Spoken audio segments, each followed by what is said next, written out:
خدا کی زندہ اور پاک کلام میں سے زبور کی کتاب، اس کا 91 باب۔ جو حق تعالیٰ کے پردہ میں رہتا ہے وہ قادر مطلق کے سایہ میں سکونت کرے گا۔ میں خداوند کے بارے میں کہوں گا، وہی میری پناہ اور میرا گڑھ ہے، وہ میرا خدا ہے جس پر میرا توکل ہے۔ کیونکہ وہ تجھے صیاد کے پھندے سے اور مہلک وبا سے چھڑائے گا، وہ تجھے اپنے پروں میں چھپا لے گا اور تجھے اس کے بازوؤں کے نیچے پناہ ملے گی۔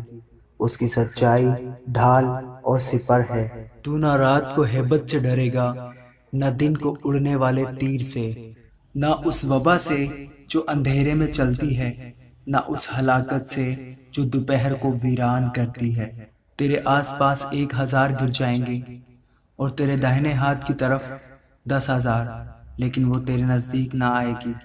لیکن تو اپنی آنکھوں سے نگاہ کرے گا اور شریروں کے انجام کو دیکھے گا۔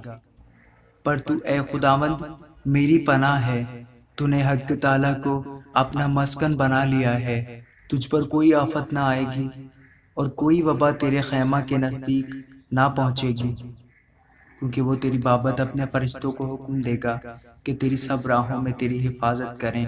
وہ تجھے اپنے ہاتھوں پر اٹھا لیں گے تاکہ ایسا نہ ہو کہ تیرے پاؤں کو پتھر سے ٹھیس لگے۔ تو شیر ببر اور افعی کو روندے گا، تو جوان شیر اور اژدہا کو پامال کرے گا۔ چونکہ اس نے مجھ سے دل لگایا ہے، اس لیے میں اسے چھڑاؤں گا، میں اسے سرفراز کروں گا، کیونکہ اس نے میرا نام پہچانا ہے۔ وہ مجھے پکارے گا اور میں اسے جواب دوں گا۔ میں مصیبت میں اس کے ساتھ رہوں گا، میں اسے چھڑاؤں گا اور عزت بخشوں گا۔ میں اسے عمر کی درازی سے آسودہ کروں گا اور اپنی نجات اسے دکھاؤں گا۔